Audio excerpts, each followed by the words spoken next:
মানুষগুলো তারা অন্ধ হয়ে উঠবে, চোখ থাকবে দিকে তারপরও অন্ধ হবে। আল্লাহ তাআলা বলছেন, আমার সাথে পড়েন, ওয়ামান আ'রাদা আন যিকরি ফাইন্না লাহু মাঈশাতান দানকা ওয়া নাহশুরুহু ইয়াওমাল কিয়ামাতি আ'মা ক্বালা রাব্বি লিমা হাশারতানি আ'মা ওয়া ক্বাদ কুনতু বাসীরা।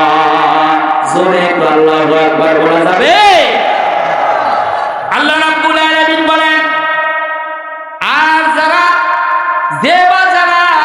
আমার জিকির হতে, কোরআনের বিধিবিধান থেকে, আমার আদেশ উপদেশ থেকে যারা মুখ ফিরে নিবে, বিমুখ হয়ে যাবে, আল্লাহ তাআলা বলেন তাদের দুনিয়ার জীবন আমি সংকীর্ণ করব।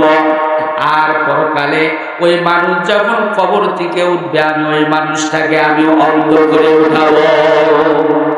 অপরাধ কি? দুনিয়ার জীবনে কোরআনের বিধিবিধান থেকে মুখ ফিরে নিয়েছিল। কি করেছিল? কোরআন মানে নাই, কোরআনের বিধিবিধান মানে নাই।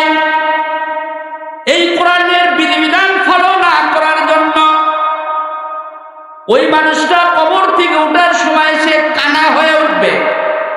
আমরা কারা কারা কানা হতে চাই? তো হাত তুলেন তো দেখি। কেউ কানা হতে চাই না। যদি আমি কেউ কানা হতে না চাই, তাহলে আলহামদুলিল্লাহ রাব্বিল আলামিন থেকে কুল আউযু বিরাব্বিন নাস পর্যন্ত কোরআনে যা যা আছে সবগুলোই আমি মানতে রাজি আছি নাকি? রাজি আছেন? কারা কারা রাজি আছেন? হাত তুলে আল্লাহকে দেখান। লিল্লাহি তাকবীর, লিল্লাহি তাকবীর।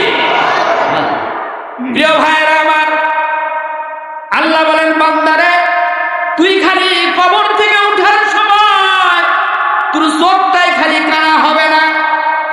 আমি আল্লাহ তাআলা দুনিয়ার জীবন আমি তুলে আমি এমন অশান্তি দিয়ে দিব, কোটি কোটি টাকা থাকবে বটে, বউ তোর কথা শুনবে না। কোটি টাকার মালিক হবে কি বাড়িতে জায়গা হবে না, তুলে রাত্রিবেলায় গিয়া শিবগঞ্জের হোটেলে রাত কাটানো লাগবে। বউ তুলে ভালোবাসবে না, ছেলে গাঁজা খাবে, ইয়াবা খাবে।